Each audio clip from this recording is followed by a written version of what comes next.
Hey there, awesome people. I hope you guys are doing great. This is your Vibro from Tech Tweak, and I know it's been really long. I haven't been creating videos, but here I am.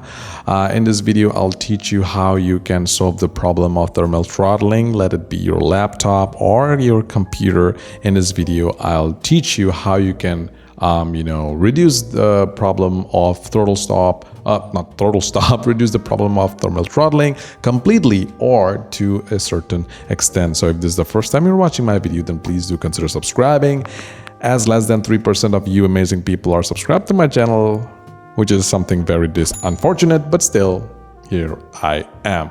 Now, I did create a video related to, thermal throttling on my channel like many years back. The feedback was quite good. There were amazing comments out there, so I thought of creating an updated video because there are a few things that have come up, and also that there are a few things that have changed. So for this purpose, we are using a software called ThrottleStop.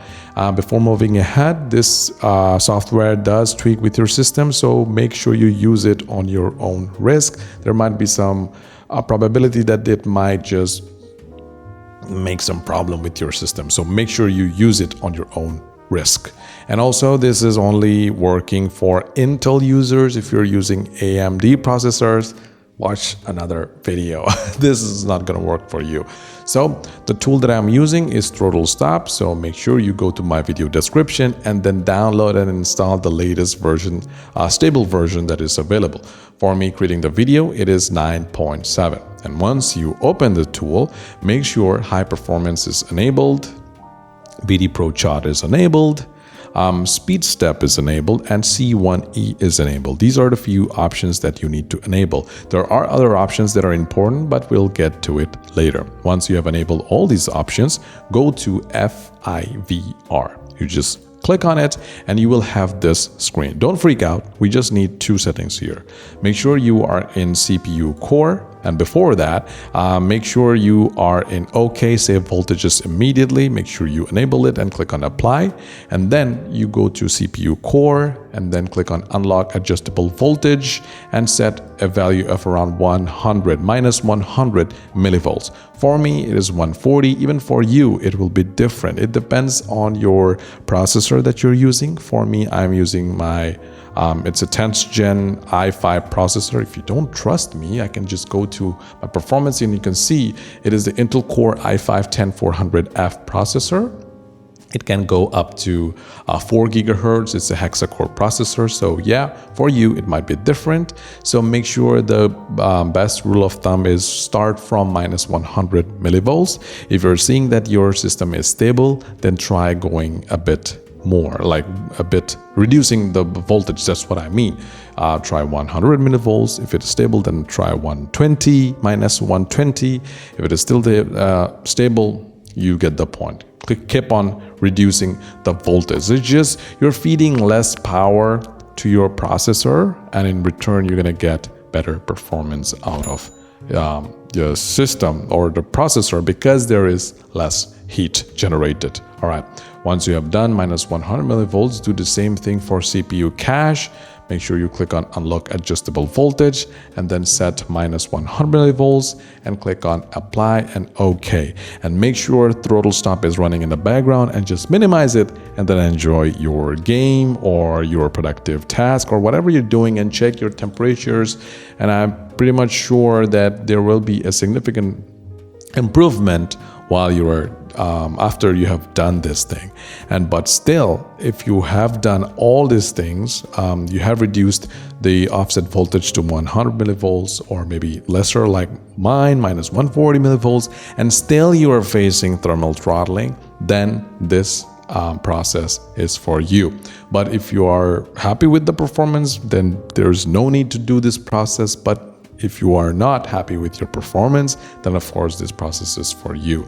Now, what you need to do after enabling all these settings and then going to Fiverr and also unlocking the voltage and setting to minus 100 or minus 140 millivolts, after doing it, go to TPL. Just click on it, and here we have the settings. Here you just click on enable speed shift, enable it.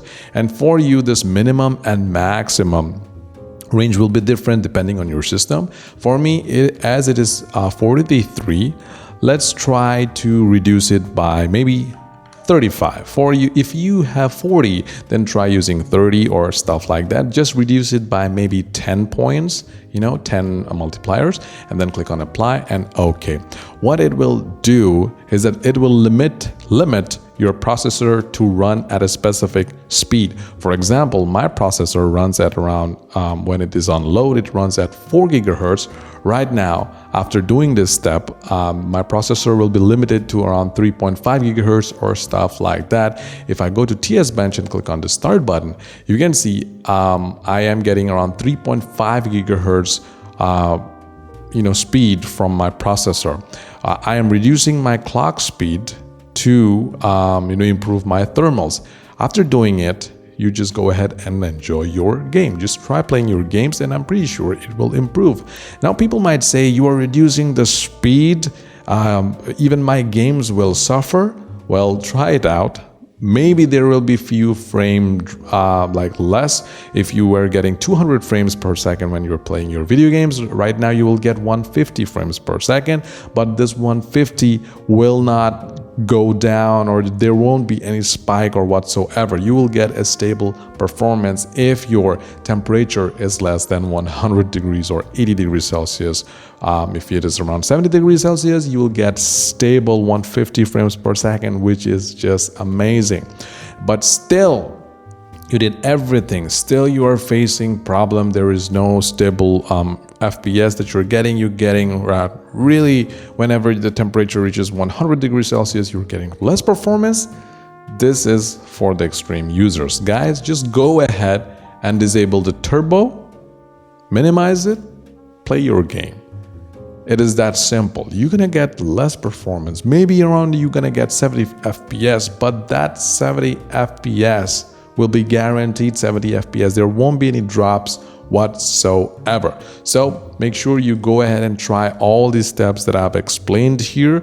Basically what thermal throttling is just you're feeding up thermal throttling. Yes, of course, when you are using your computer, your CPU is the main thing, right? It is the main workhorse, or it does the most of the heavy lifting. When it is doing the heavy lifting, it just the temperature of the processor goes high. When it reaches a certain temperature for around 80 degrees Celsius or 100 degrees Celsius, then this processor slows itself down so that it will save itself. And because when it slows itself down to save itself, there is a problem or there is a performance drop when you're playing video games or when you're doing creative work. And to reduce that, we are doing all these steps. Just heat is the most dangerous thing in thermal throttling. That's the main reason why it happens. So yeah, this is just the software way, using a software. That's the software way of fixing thermal throttling, but the hardware way is use thermal paste, use a better CPU cooler.